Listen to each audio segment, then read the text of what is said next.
Hello everyone. Welcome to the next session of EduTalk. Today we have a special guest, that is Pavan sir. He is working as an assistant professor in computer science and additional controller of examination for Siva Sivani Degree College, Kompally, Secunderabad. Last year I got an opportunity to work with him. Sir, welcome to the session. Thank you, madam. Thank you very much. So let me start with my first question. Are exams necessary? You're asking a question to an exam controller saying exams are necessary. That's a good question, madam. So the thing is, actually, exams are necessary in point of as per the student knowledge. We have to measure the student knowledge. Exams are necessary, but I won't say they are the mandatory things and they are the only one measurement where we can measure the knowledge of a student. Okay, so exams are necessary, and we can assess the knowledge of a skill. We can motivate the learning, and there are a number of objective measurements which are there, and we can take the feedback, we can get the feedback of the students whether they know the subject and all, and we can develop the time management and discipline with the help of examinations, and we can test the student knowledge under pressure, whether they can handle the pressure or not. So all these are the points which will help the student to grow in his future. That's the reason exams are very necessary here. And I'll give you one more point, like here, with the help of these exams, we can motivate the students. We can create some competitive spirit in the students. So all these are the criterias we need exams. That's my point of view. And even we can get the feedback from the students whether they are getting the subject or not, how much they are getting, or if they have any other points to learn. Even we can communicate with them so that we can improve from our end, and we can make the students to learn the things. That's my view. That's all. Sir, I just want to know about understanding the concept and memorizing the concept. Which one is better? Hmm. Based on this, based on the topic and based on the subject what we are learning, for some situations, understanding is okay. For some subjects, memorizing is okay. For some subjects, both are needed. First of all, if you understand the content, then only you can memorize. We have to understand the subject, then we will go with the memorization at the time of examination. So it is completely on memorizing, in the sense.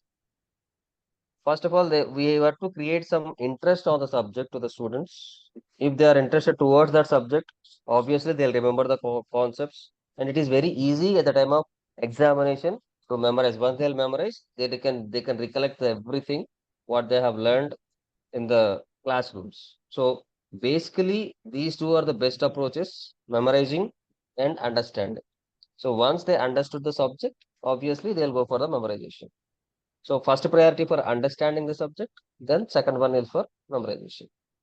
Both are required. Yes, ma'am. And here we have, when we have understand the concept, we have some benefits over there. Deeper knowledge and application oriented content they can develop, and they can retain the subject in long term, because they know the subject, so that they won't forget the subject for a long time. And they can ability to tackle some complex situations if they know the subject. So when they can understand, obviously they know the content. So these are the basic advantages of understanding the concept. And even we can create new ideas if they know the subject, if they can understand the subject. Students can create, they are more innovative towards the content. So here we can reduce the forgetfulness. They understand the subject. Even you ask the student at any point of time, they'll be ready to answer the question if they understand. Once they understand the concept, then they have to memorize it so that they can remember the content for a long period of time. And here we have some difficulties with the new problems, like memorization typically works for routine and familiar problems, but fails when you encounter new or complex things. See, if you start memorizing the same topic, if a new situation has occurred, then he'll be failed. Why? Because he don't know about that subject. If he understand the concept, whatever the situation is, they can replicate the things with the new subjects also. I mean, with the new problems also. So there are some flaws while in memorization. Memorization is only for short period of time, but understanding will stays for a long time. Both are necessary at the time of examination. That's my view. My next question is about during examination, students used to work out previous question papers. Sir, Yep. what's your opinion?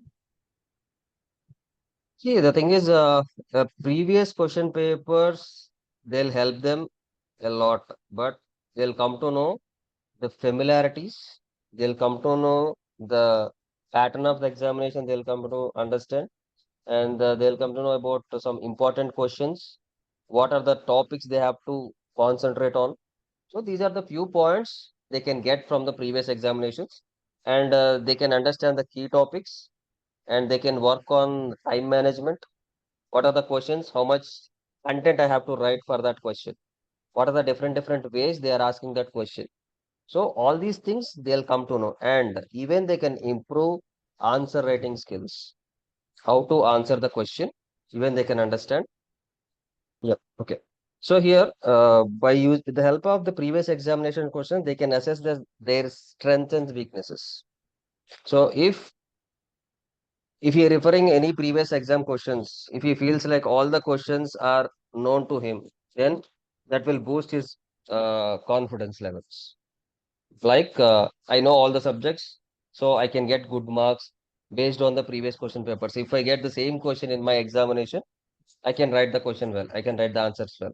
So these are the possibilities, and we can boost the confidence by preparing your subject with the help of your previous examination questions. And we have some drawbacks here. There are very less. Drawbacks are like sometimes it is very less times. Sometimes a question paper will come like you will get only unimportant questions or out of the box questions, or they can twist the question in other mode. The students will feel like the question will come like this. In the examination, they may ask in other way. So in that situations, they may they may get confused what we have to write. And here we have limited to specific exams. See, not all the subjects will help you to refer your previous examination.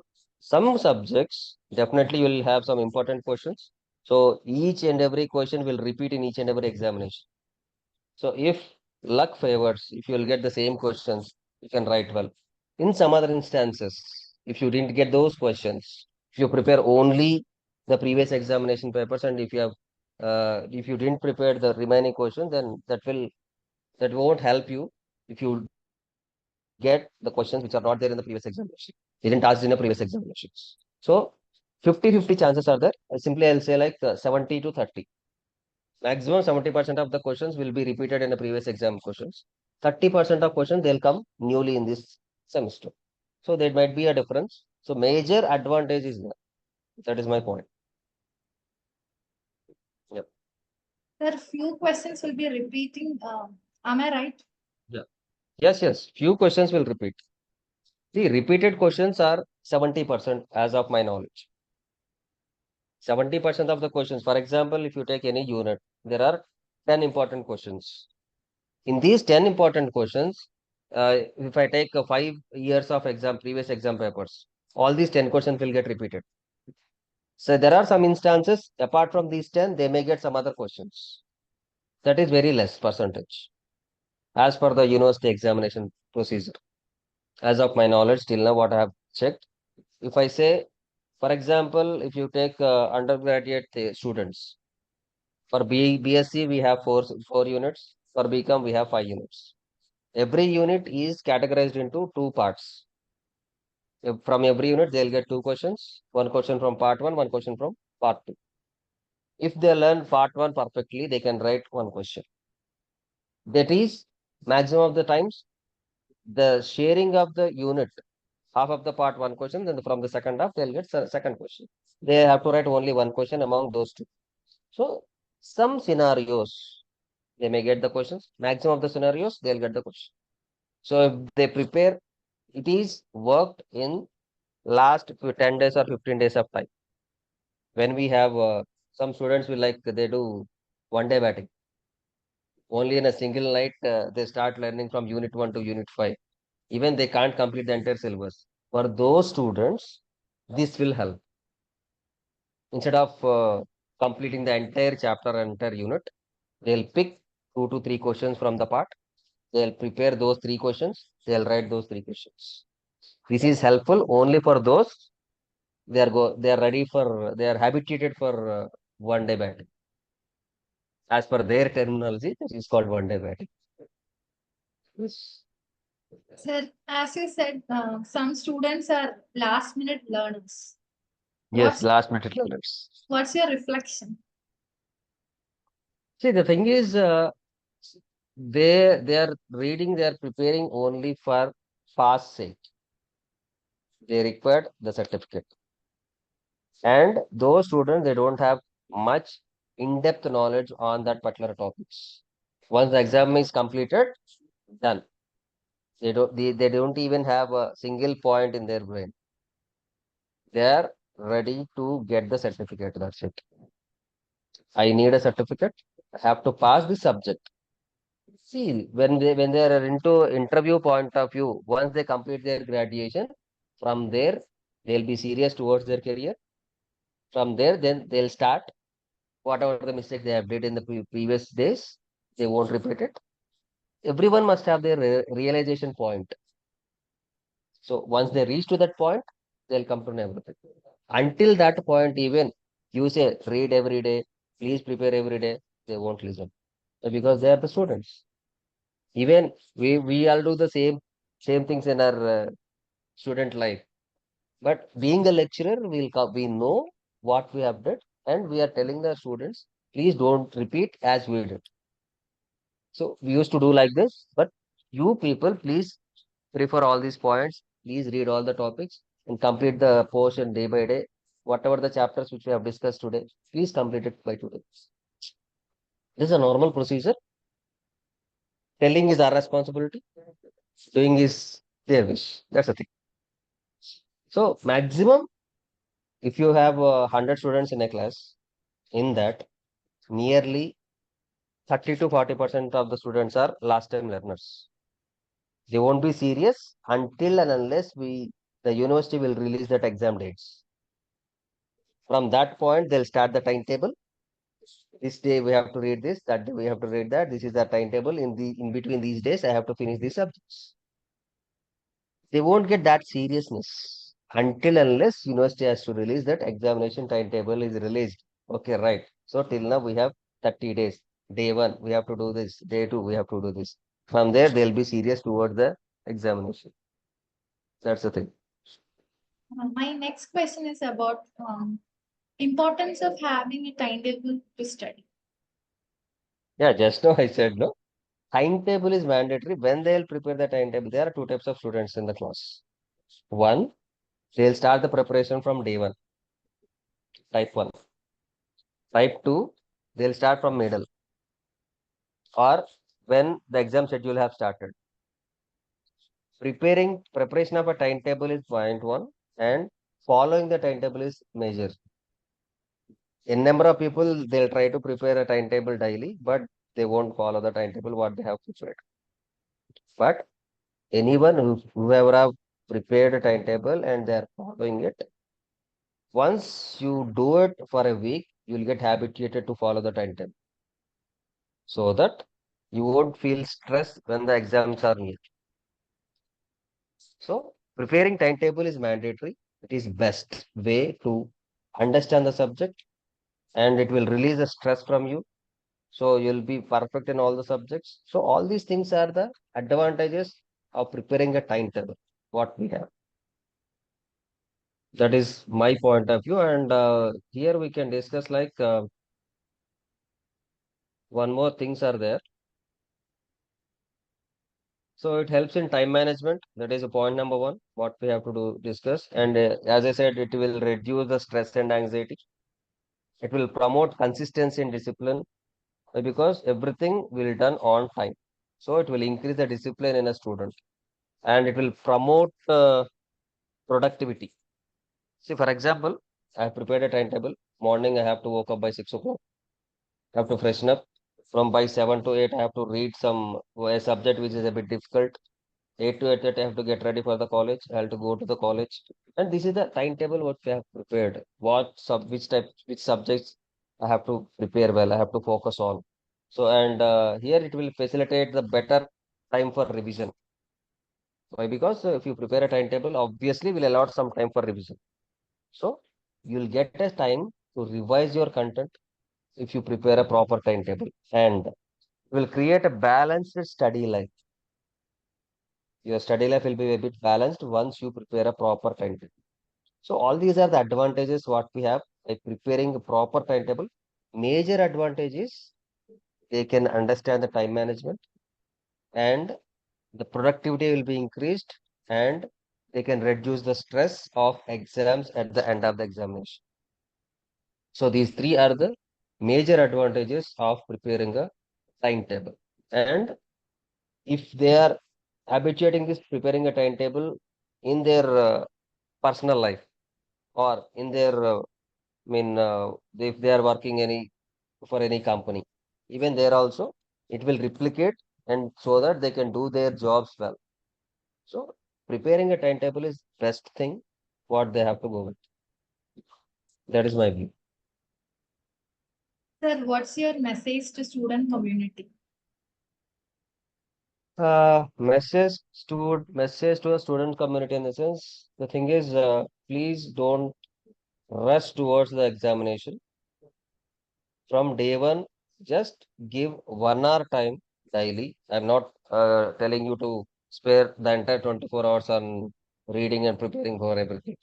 You have a student life which won't come back again. You have to enjoy the life along the side. Give 1 hour time daily for a hard subject, whatever you feel.